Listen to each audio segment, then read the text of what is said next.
From inside my parents' basement, it is the MASN All Access podcast brought to you by Marymount University. Visit MarymountSaints.com to learn more about our student athletes and programs today. I'm Paul Mancano.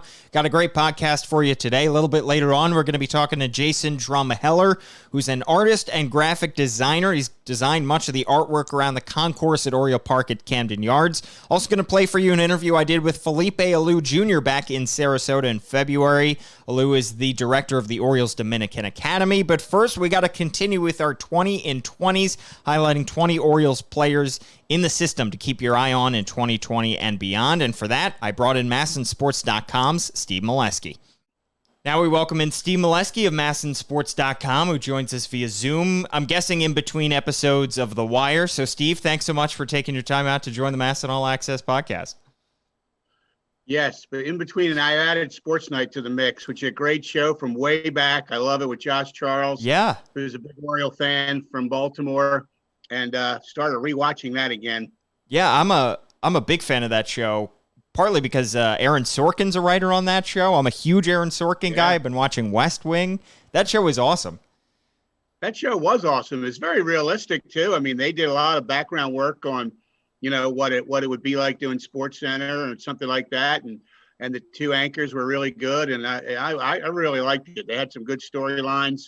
The consultant coming in was her husband, Felicity's husband, William H. Macy. And so that was pretty cool. And so, it's some good stuff. Yeah, it is the quintessential behind the scenes kind of drama on what SportsCenter would be like, and it's kind of, I feel like, almost a forgotten classic. So glad to hear that that's been added to the repertoire. I know, mixing it up here, Paul. Yeah, really. All right, Steve, let's get into the prospect talk because nobody knows the Orioles farm system better than you, I think. We got two guys on our 20 and 20s this week, two guys that I think Orioles fans are very familiar with their names, at least. They got a taste of Hunter Harvey in September, obviously, to great success.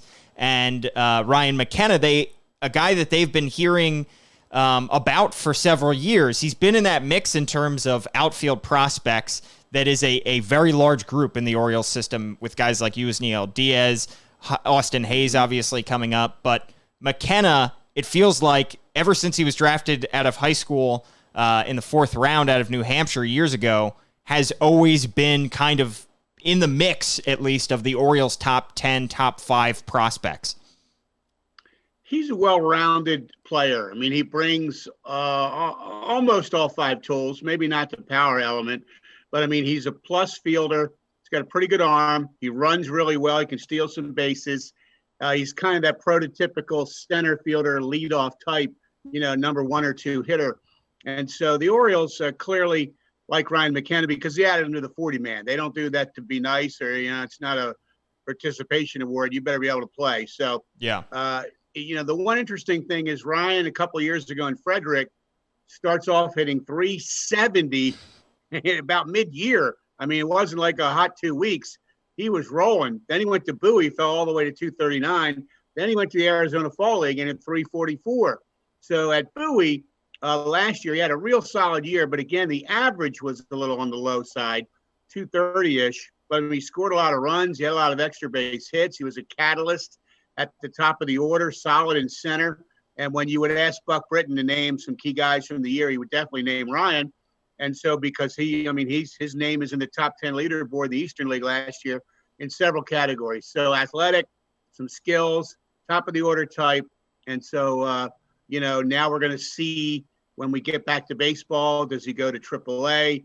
Is he knocking on the door at the major leagues? Yeah, 232 average. You mentioned it was lower than his personal expectations. He mentioned that when we were down there for the playoff games in Bowie at the end of the year in September. He had 9 homers, just a 686 OPS, and a poor finish. He didn't homer and had only 7 RBIs and hit 227 in 29 games in September.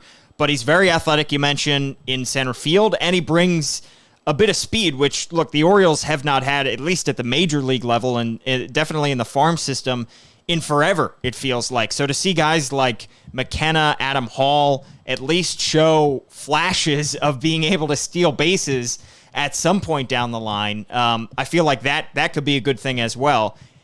of the athleticism, I mean, he had some guys in, at least in the Bowie level, that were competing with him in terms of center field. Cedric Mullins obviously got down there mid-season. He's fast enough to play center. Do you think McKenna is fast enough, athletic enough to stick at center if he makes it up to the major leagues, or would he have to be pushed to a corner? I think so. He may have a hard time overcoming Austin Hayes, who may have inherited that job for now. But, yeah, one thing about him, scouts have told me over the years, sometimes they think he gets too big at bat. He's trying to drive the ball over the wall, and that's really not his game. He's more of a gap-to-gap hitter. But he did hit 9 home runs in Bowie. But still, I don't think he should plan on, if he played every day in the major leagues, I don't think he should worry about hitting 15 homers. It would be more about getting on base, using that speed, gap to gap.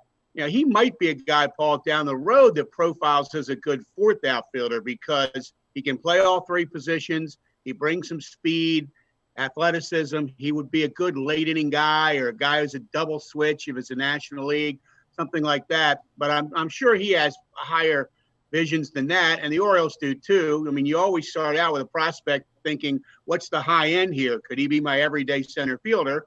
And if he doesn't turn out to be that, then maybe you start to scale it back over time. But so the future's there for Ryan. He's going to have an opportunity. A lot of good outfielders in the system, and he is one of them. Speaking of those good outfielders, if you had to take all of the outfielders that are still considered prospects by the Orioles, Austin Hayes, Yosniel Diaz, McKenna, where do you think he would rank in terms of just the prospects? Is he behind a Yosniel Diaz in your mind, at least?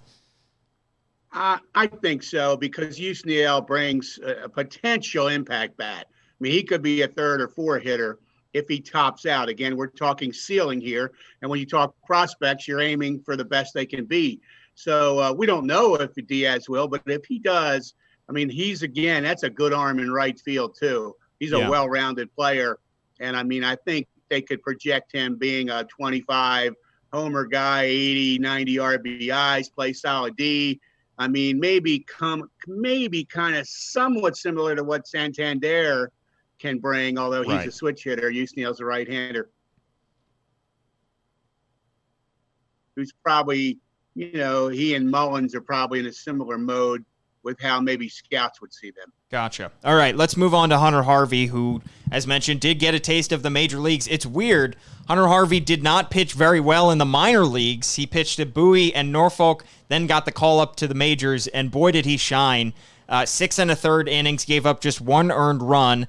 Looked like with all the injuries that he has had, he really has not lost anything on his fastball velocity. 98.4 miles an hour is how fast his fastball was averaging.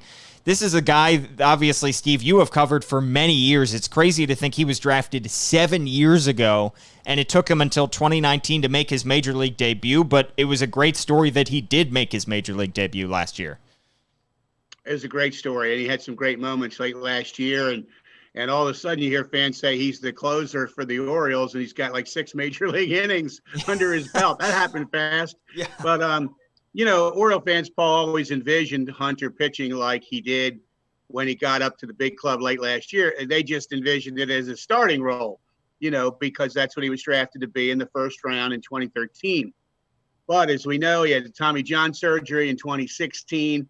And for a 4-year period, 15 through 18, this is 4 seasons now. He pitched a total of 63 2/3. That's 4 years. I mean, that's 15 innings a year on average. So that's crazy how much time he missed, how much he was set back. But by the way, last year he pitched 82 innings, more than 4 years combined. And then the Orioles, I think, realized they couldn't go much beyond that, because when they moved him to relief mid-year last year, like in June, I asked people at the club, are you doing this to limit his innings, or are you curious to see what it looks like out of the bullpen? And they said both. We know we got to limit his innings, but we're curious to see.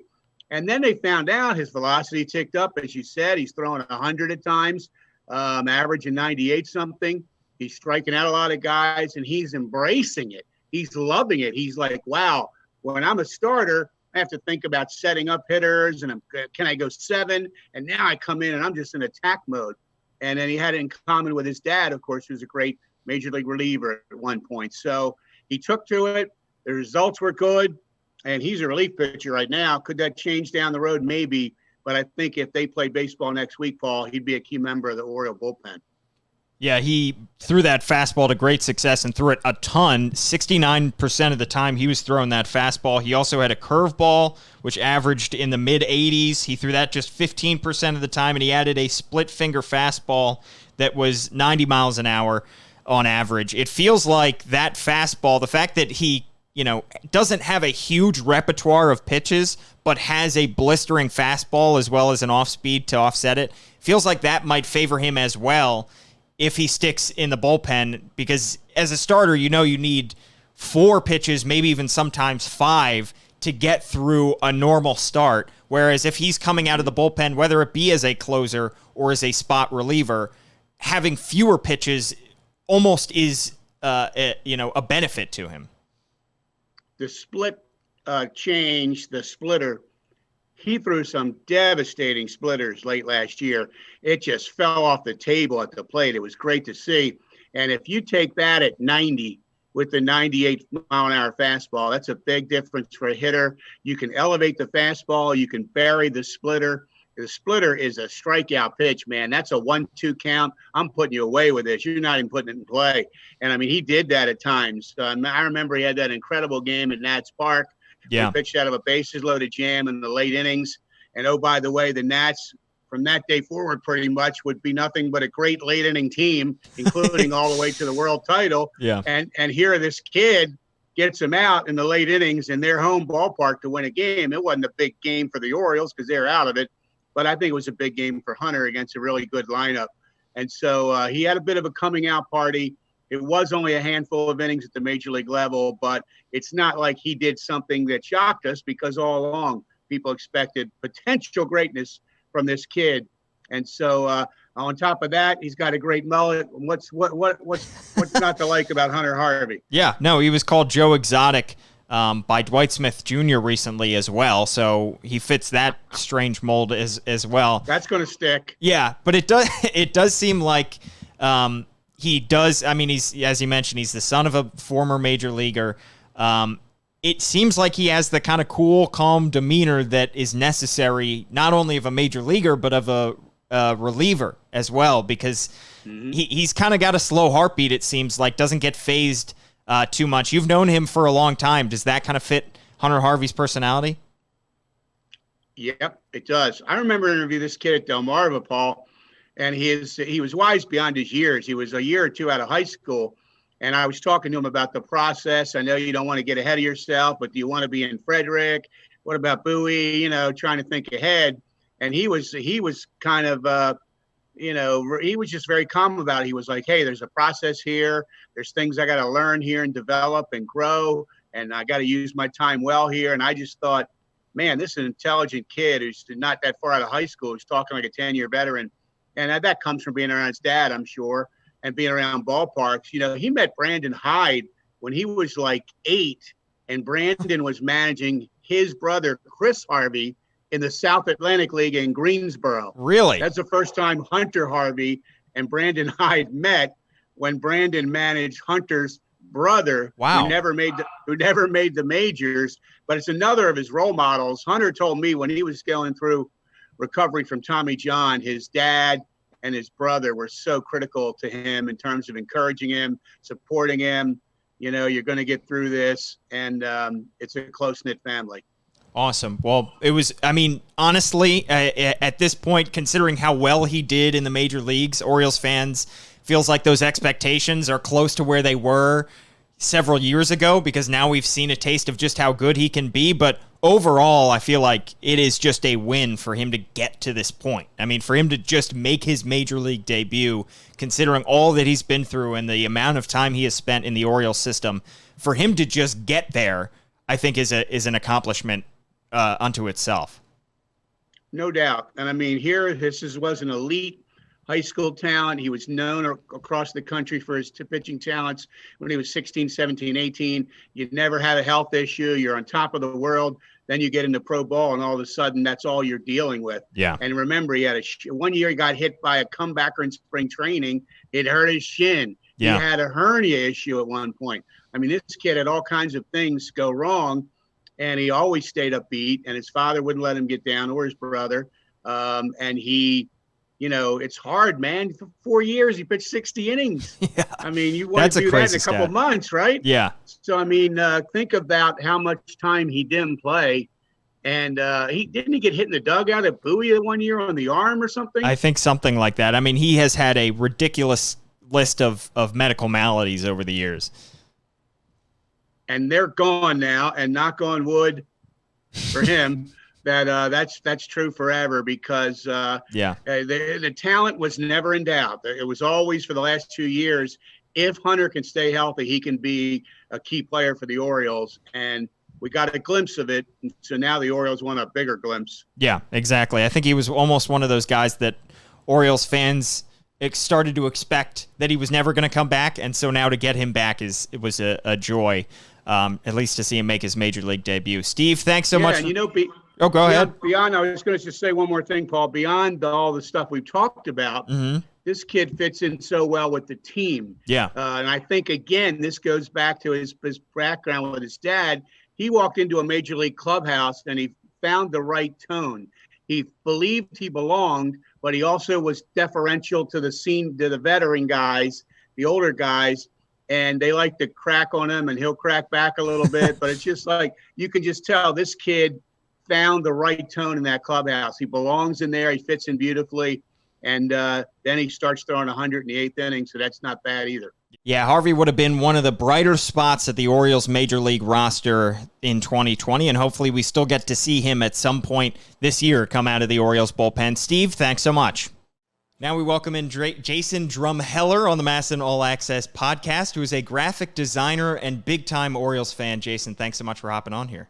Thanks for having me on, Paul. Appreciate it. So, Jason, you started doing Orioles graphics. You were a professional graphic designer. You started doing O's graphics way back in 2018, more as a passion project than anything you were getting paid for, and then it turned into something that you ended up getting paid for. But that 2018 season, kind of a tough time to be doing Orioles graphics, and your graphics kind of reflect that as well.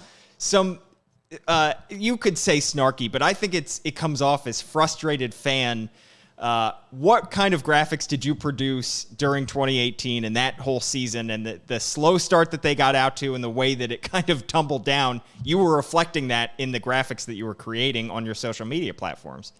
Yeah, absolutely. And when that season started, I didn't even set out with the goal to kind of do something for the entire season. It was just they come out on opening day. Adam Jones hit the walk-off home run on opening day. They won 3-2 in extra innings, and I felt inspired to put together a post and throw that up on Instagram. And they had kind of a decent start at the beginning of the year, and I subsequently was posting graphics that reflected that, and usually it was things about player highlights or a final score or whatever. And then obviously, as you said, as we all know, 2018 sort of took a different turn.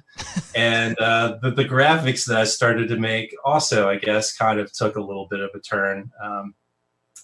It's as I've said, it's easy for people to maybe misconstrue my work and think I'm not a fan, but I'm very much a fan. I've been a fan almost all my life. And as you said, a lot of that frustration just sort of came out from 2018. Lots of losses, a lot of the things that I ended up making kind of took on a little bit more of an editorial tilt. And, just talking about, the losses and, throwing up some of the historically bad statistics that were happening that season that were just really hard to deal with as a fan, and still kind of remembering the 14 years of straight losing seasons. That hangover still is, I think all of our sort of subconscious, so it was a tough season to watch. Yeah, and then it turned into you producing graphics for some of the greatest moments in franchise history, so completely on the opposite spectrum. How did that come about? Because I'm sure Orioles fans have seen your work, whether they know it or not, walking around Oriole Park at Camden Yards, the gigantic graphics and banners that are along the outside of the concourse. How did the project come about that you got to do those before the 2019 season began? just really craziness. The Orioles had decided that they wanted to make some upgrades to the like environmental design of the stadium. So, everybody saw like the improvements that they made to Boog's Barbecue, and just all along that lower concourse with all the concession stands and the murals and the banners that are hanging up.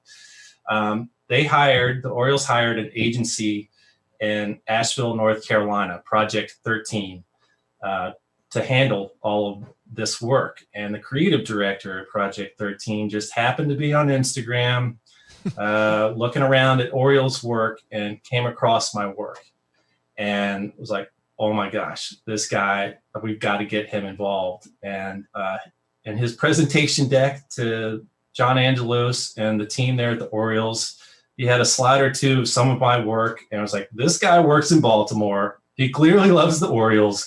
We need to get him involved. And he shot me an email and told me about the banners that needed to be designed. And it was just, for me, it was a huge thrill. I've been in this business for a long time.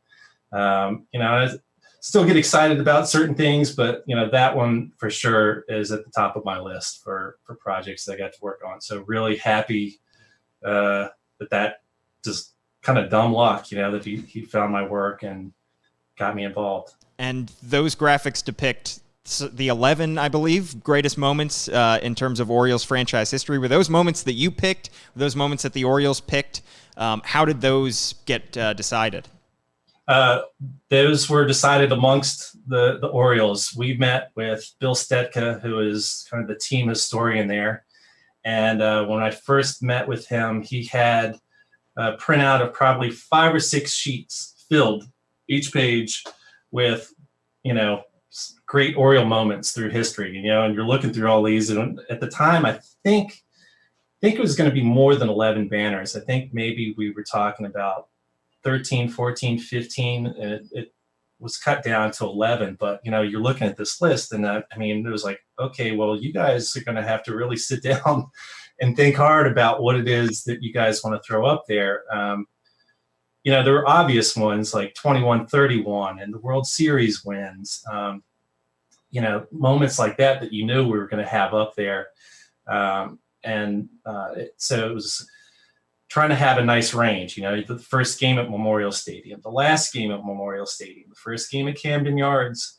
And we wanted to have some newer moments. So we've got a couple of the playoff.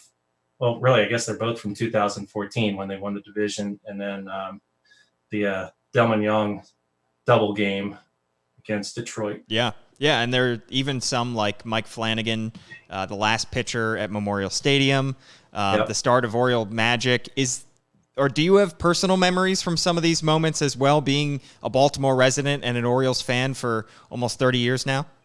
Well, the closest one is the 21-31. I didn't get there for that game, but I was there the night before when he tied it, and that was amazing. Wow. I can still remember as a kid when the Orioles won the World Series in '83, and remember going to school. I went to a school where we had to wear a blazer and a tie to school, and that day I didn't wear my blazer. I wore my Orioles jacket. Going into school, I was like, man, this is great. We're going to do this every year. We have Eddie, we got Cal. This is going to be awesome. And, here we are still waiting. But that was great. In the playoff games in 2014, I did make it to some of those games that year too. So those are the ones I probably have the most connection to, just personally. What I love about your graphics in particular, I do a little graphic design work on the side. Nothing nearly as close to what you do, but all of your graphics have a certain style, and they all really represent kind of this consistent style that you have.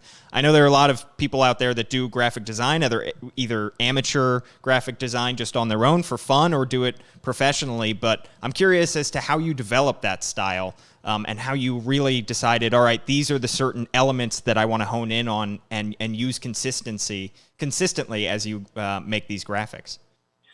When I first started in 2018 making those graphics, I had right before opening day, just gone and bought some old programs and an old World Series yearbook from 1966, and was flipping through all these because I had so many great like vintage ads that were in there, and that was just sort of in the back of my mind when I started making these. And that first year, 2018, they kind of had a little bit of a cardboard baseball card feel to them. So I was drawing a lot of inspiration from that early on, and then I've kind of migrated away from that and try to get them not to be quite so vintagey. But bold typography, typography, good photography if I can find it. That's also kind of a trick. If I usually have to use Google to sort of scour for my imagery, and if I can't really find what I'm looking for, then I just won't use it or make it. But that, the Orioles have great colors. Black and orange really go well together, white. So it's just a lot of bold color, bold type, and trying to have a message. There's a lot of young designers that are on Instagram and Twitter that are probably can do circles around me in terms of Photoshop skills, and are really great at kind of compositing these really awesome images, but there's not a whole lot of concept behind them. And that's the thing with the Oriole work, that I try to infuse at least some kind of meaning to them. That's what I was saying earlier. Some of them take kind of a little bit more of an editorial slant. So it's less about, let me see how I can trick this out, in Photoshop, and more of just something that's kind of bold, maybe has a little bit of elegance to it, and also has a message. Yeah, it does almost sometimes feel like you're seeing the front page of an old-timey newspaper with the bold text, and it jumps out to you.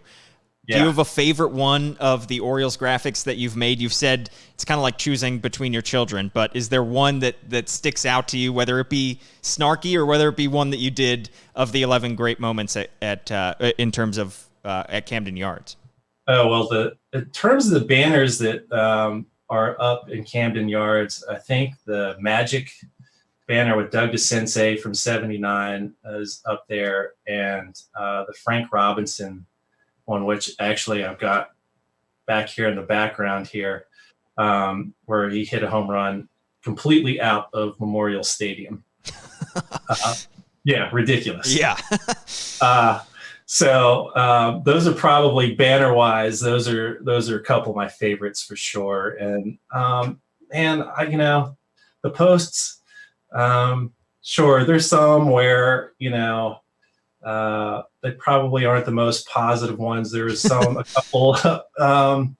The first year in 2018 where I've got the outfielder who's kind of fallen on his face. He's doing a little bit of a scorpion on the ground, and it says, "This is Birdland," and they had their record at the All-Star break, which was really not good, but it just sort of encapsulated perfectly what the season had become, you know. And so there are things like that kind of make me laugh when I do it. And I realize probably if the players or anybody actually saw it, they probably wouldn't think too favorably of it. But there are a lot of other ones that I try to do where, I call out, Adam Jones had a couple of good highlights from that year that, I try to celebrate. And last year when Trey Mancini was having such a great run leading up to the All-Star break, I made some All-Star graphics, he's the Mancini for the job, vote for Trey and all these kind of things. So I had some fun kind of making little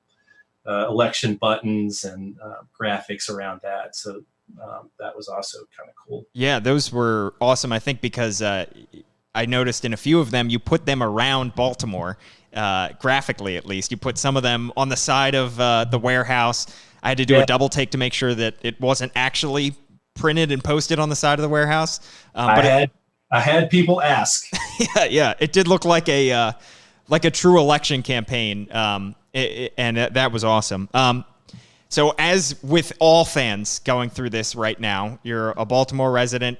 You usually probably by this point, I would think, have gone to a game at least or seen them all on MASN at this point. How are you coping without baseball and without sports in general? Because you do graphics for football, you do graphics for basketball. how are you doing graphics and getting through when there are no sports to do graphics of? Ugh. Yeah, well, it's the fortunately this the college football season in my day job, I work for agency HZ Hirschhorn Zuckerman, and we have a couple of college football clients at HZ, TCU football and University of Maryland football. So those seasons had kind of basically come to an end. So we were good in that regard in terms of making graphics for those guys, even though I just did a couple of things for TCU for the NFL draft, but at least they still were able to pull off the draft. Some of the NBA stuff, I'm a big NBA fan, so I'll just make things for the heck of it, in that regard with my free time. And with the baseball, it's killing me. I think all of us would love to just would have NBA playoffs going on right now if everything was okay. And obviously we'd be into the baseball season. Yeah.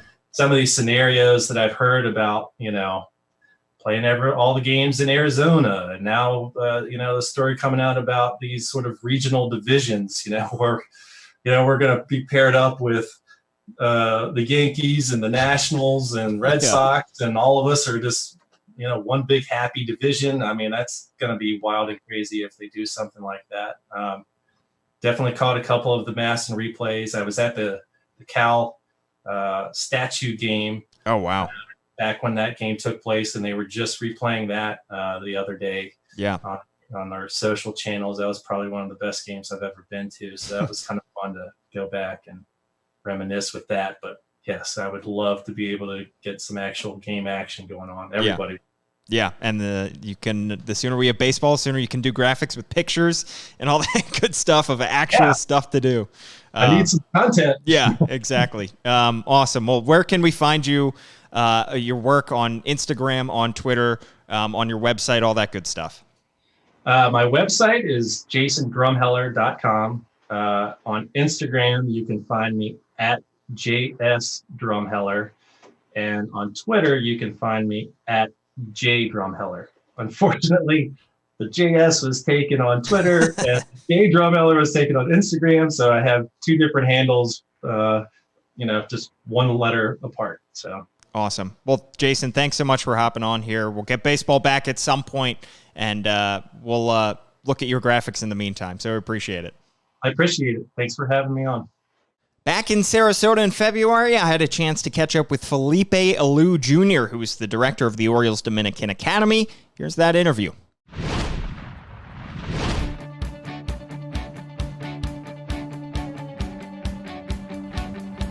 We're at the Buck O'Neill Complex, and we're here with Felipe Alou Jr., who is the director of the Orioles Dominican Academy. Felipe, thanks so much for joining us here on MASN All Access. Thank you. I'm glad being here. Thanks for having me. So we got to start with your family, because you obviously come from a very important baseball family. Let's go back to your father, who was the first Dominican player to play regularly in the big leagues. What does it mean to carry on the Alou name, especially considering you're Felipe Alou Jr., named after your father? First of all, it's a blessing to carry our family name. I do it proudly, but also I understand the weight of it because of what they done, what my dad did. I know he played in an area where those guys have to really push it back there, and he lay out the way for so many Dominicans. And then, my brother Moises, and now my brother Luis. So it's a big weight on your shoulders, you can say, but also you carry it so proudly. I'm glad you mentioned your brother Luis. Of course, you were in New York for his introductory press conference as the new manager of the New York Mets. What was it like to see your brother named the new manager of the Mets? Pretty surreal. Going back to our years where we were kids, playing around the house and playing, games and watching TV. And knowing what he's done throughout his minor league career as a manager, knowing that he paid his dues, like he developed as if he was a player, and getting this big opportunity now, it's pretty surreal. I know he's pretty excited. We all are as a family. My dad, he thinks he's managing again. He's always on the phone with him and all that stuff. And he lives in Florida, and he makes sure he spends time with them. But definitely pretty surreal. And of course, your dad, as you mentioned, was a manager as well. Why do you think this family has been attracted to managing as well as playing? You know, my dad played baseball for so many years, and back then, when he ended up his playing career and went back home, he was like, oof, I probably need a job. You know, I had kids. And Yeah. Him and a few former players that started what they're called now the Dominican Summer League, which it was going from country to country inside the Dominican. That's how he started managing. He started managing those teams and playing a little bit, and got the opportunity to do winter ball and then do the minor leagues, and here we are.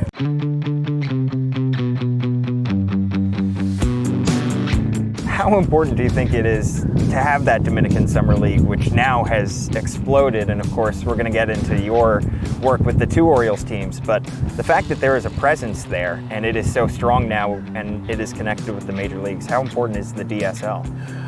Very important. I don't need to tell anybody, but over the years, how many good Dominican players and Latin players have, come to play baseball in the States, not only in the big league, and to have a league that operates year round, and for us with the commitment that we're doing now, is huge, man. Two teams, about 35 players on each roster. You manage one of those. How has the Orioles' presence in the Dominican changed since Mike Elias has taken over within the past year? 360-degree change, no doubt about it. Last year, when we went back to having two teams, I know the deadline was a little tight, but we had the resources and we had the people, Mike and Kobe Perez, to make it happen.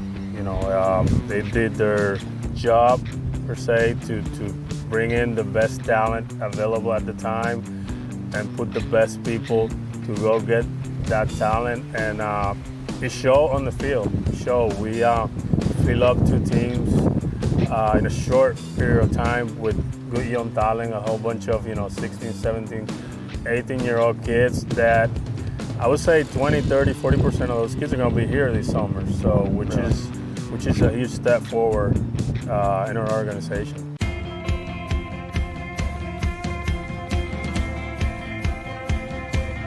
And these kids are 17, 18 years old. How important is it to develop them at that age? Because a lot of their talents are pretty raw at that point, but it's your job and the job of others like you to develop those talents. These kids, they live home before 16 years old, but sometimes they're helped by these Buscones down there, so they might left their houses at 14. Or you have to even out between, these kids still learning how to play baseball, but he left home at a young age, so you got to be a parent too. And teaching these kids the everyday grind to become a young, successful man, not only a ball player, but a man. It's definitely a grind for us as well as coaches. Because raw talent, perfect. Yeah. You want that. You want a raw, talented 16-year-old kid, but you got to understand too that sometimes this kid, they didn't got the education that you would want a 16-year-old kid to have, and it's not their fault. It's just, they're trying to follow this dream. That's a huge thing in the Dominican because now you can provide to your family. How much joy would you say that you get when you were able to get a kid to not only understand the fundamentals of baseball, but understand the fundamentals of putting in the work to become successful? Believe me, it's like if a kid of yours is just starting how to read. Yeah. It's the way it is. Because you get these kids so young and, like you said, so raw and so open-minded. They want to hear from you 24/7.